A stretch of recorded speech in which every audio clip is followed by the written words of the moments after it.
Lectio Divina. Lectio Divina. Lectio Divina, une émission pour méditer, prier et vivre la parole de Dieu au quotidien. Lectio Divina. Lectio Divina. Le se flétrira, la fleur se fanera, mais la parole de Dieu jamais ne passera. Chères auditrices et auditeurs de la Lectio Divina en famille, nous vous saluons dans la joie de Noël. Un enfant nous est né, un sauveur nous est donné. Paix sur la terre, paix en RDC. Nous sommes honorés de vous savoir toujours nombreux pour participer à la Lectio Divina en famille, une émission produite par les sœurs filles de Saint-Paul. Premier dimanche après Noël est dédié à la Sainte Famille, nom donné à la famille de Nazareth composée de Jésus, Marie et Joseph.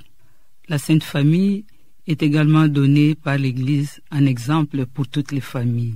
Nous demandons à la technique de nous accompagner avec un chant d'invocation à l'Esprit Saint.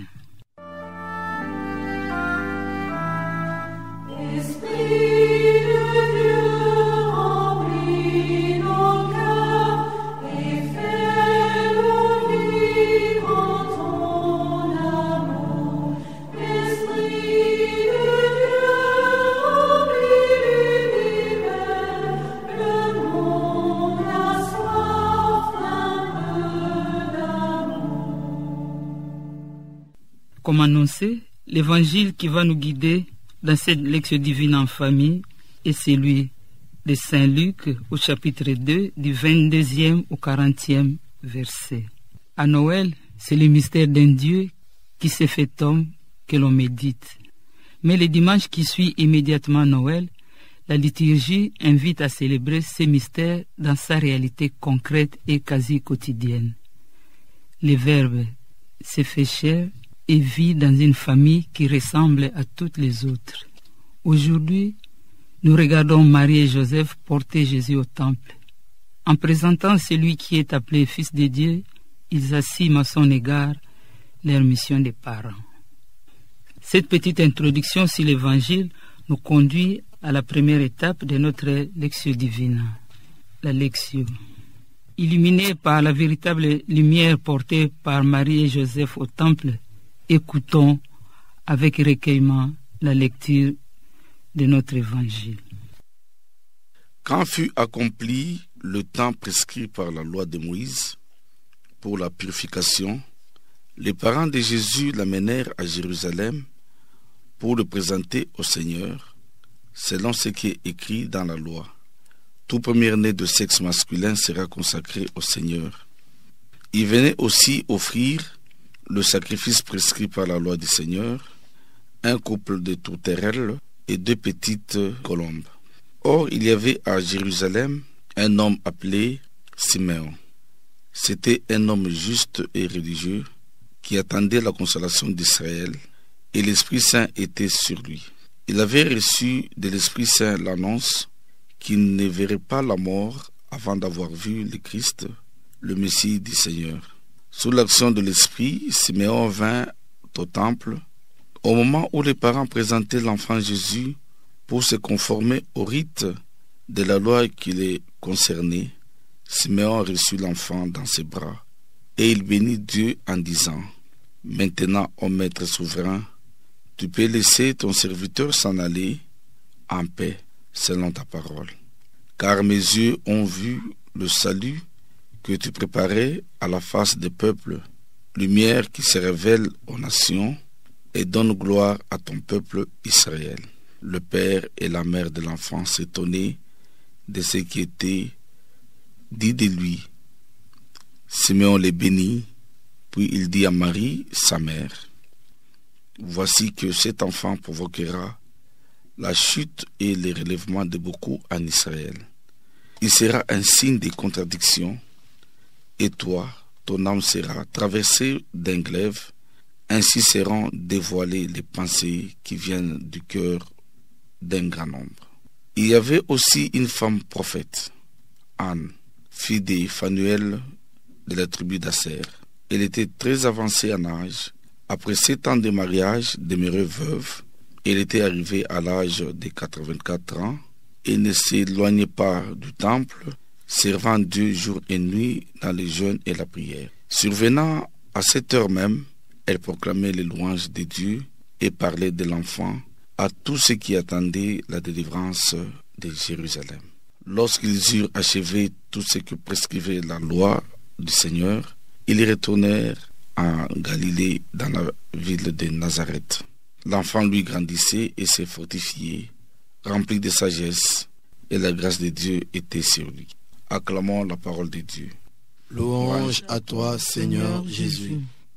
Gardons à présent un moment de silence pour nous imprégner de l'essentiel de cet évangile avec ces fonds sonores que nous propose la technique.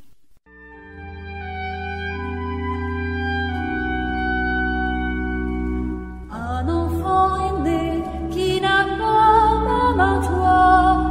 Un enfant est né sans tapage et sans bruit. Tout au bout de la nuit, un enfant est né, la fleur de notre joie. Un enfant est né, berger, réveillez vos bêtes. Un enfant est né, berger, venez à la fête.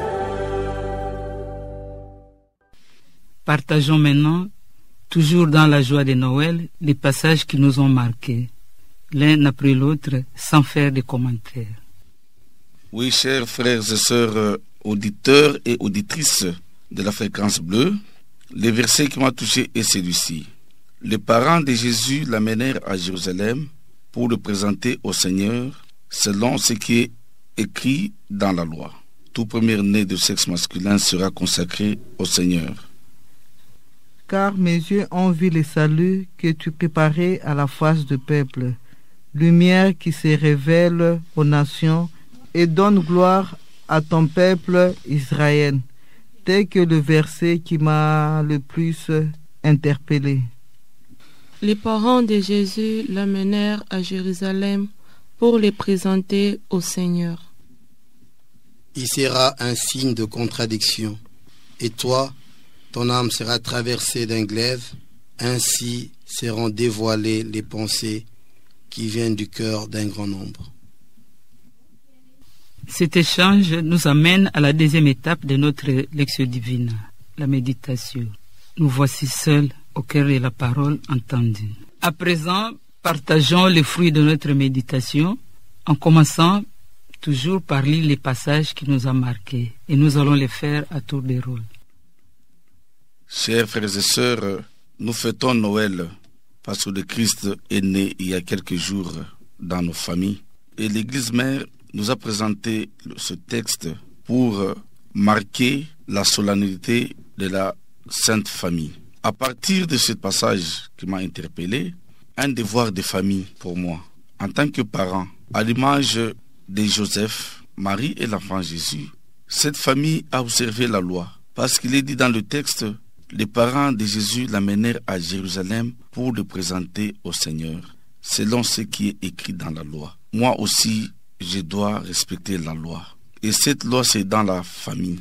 Dans la famille où je dois amener mes enfants à la lecture de la Bible, à la prière, à la fréquentation de l'Eucharistie et à d'autres sacrements que l'Église prescrit. C'est à moi une occasion d'approfondir encore davantage le rôle de père de famille afin qu'elle reflète l'image de la Sainte Famille.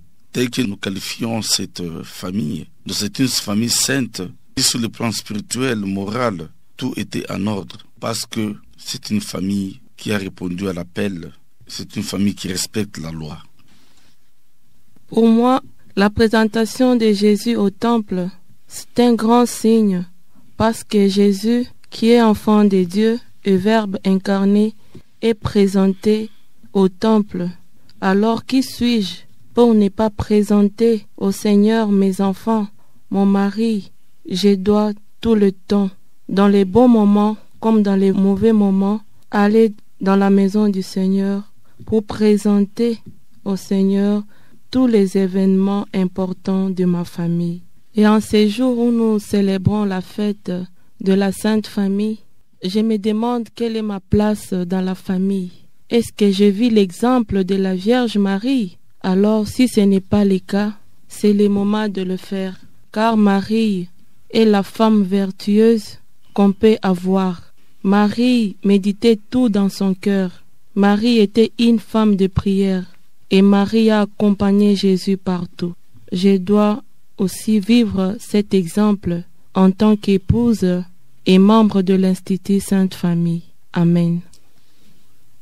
Oui, beaucoup de faits de notre société aujourd'hui, dans nos familles en tant que père, en tant que mère, en tant qu'enfant, il nous arrive de connaître des situations difficiles, comparables à un glaive qui traverserait notre âme, notre cœur, qui nous briserait, qui nous ferait perdre l'espoir. Mais ici l'Évangile me dit de ne pas perdre espoir, parce que l'Emmanuel, Dieu est avec nous.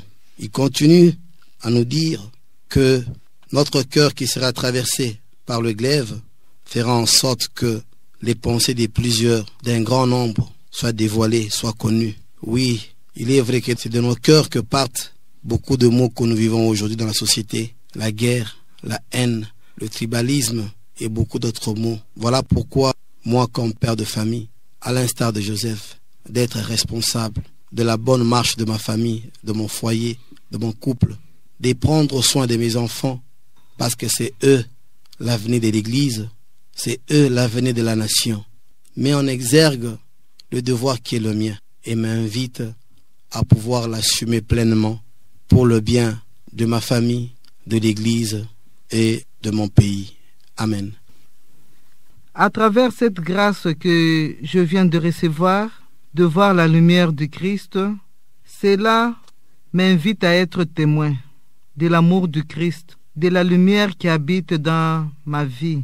En tant que mère, membre de l'Institut Sainte Famille, je suis appelé à accomplir mes devoirs dans ma famille, à être premièrement le témoin de ma famille.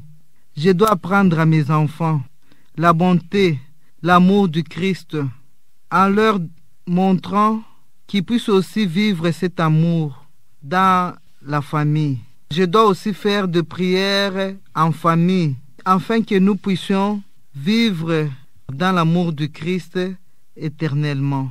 Et que mes enfants, en vivant cette vie, en étant des témoins du Christ, qui puissent aussi manifester l'amour en dehors de la famille, c'est-à-dire à l'école, avec leurs amis, qui puissent être témoins de l'amour du Christ.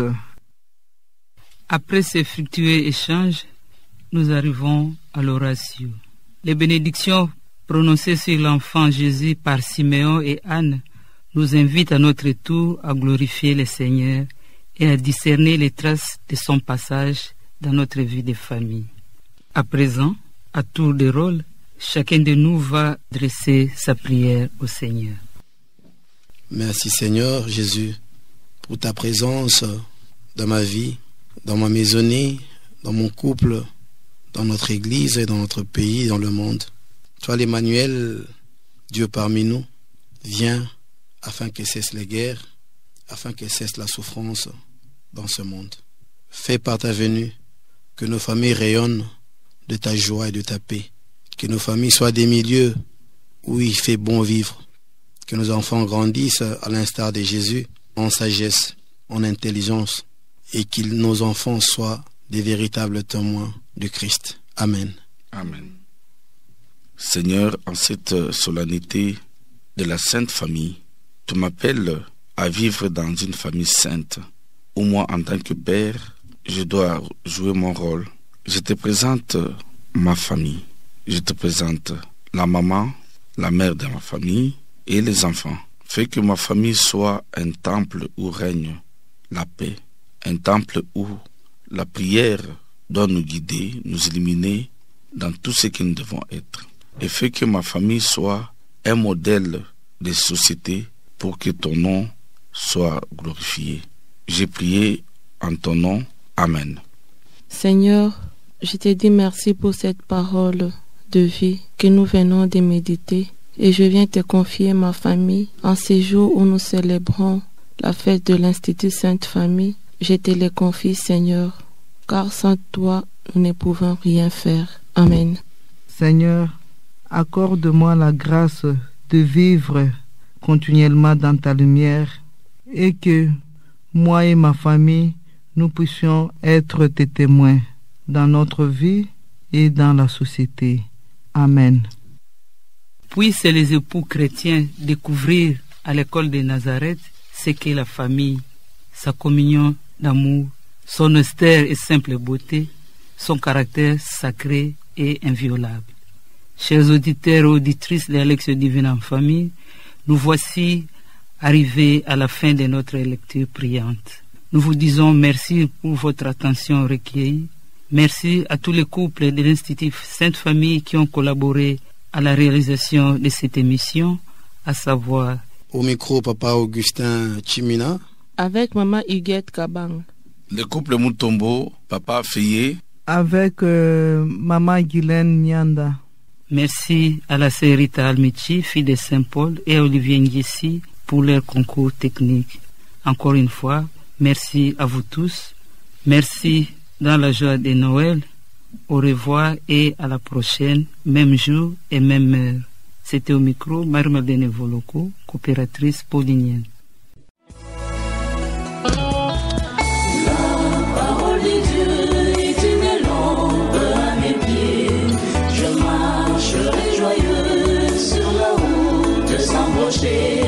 Lectio Divina. Lectio Divina. Lectio Divina, une émission pour méditer, prier et vivre la parole de Dieu au quotidien. Lectio Divina. Lectio Divina. Le se flétrira, la fleur se fanera, mais la parole dit que jamais ne passera.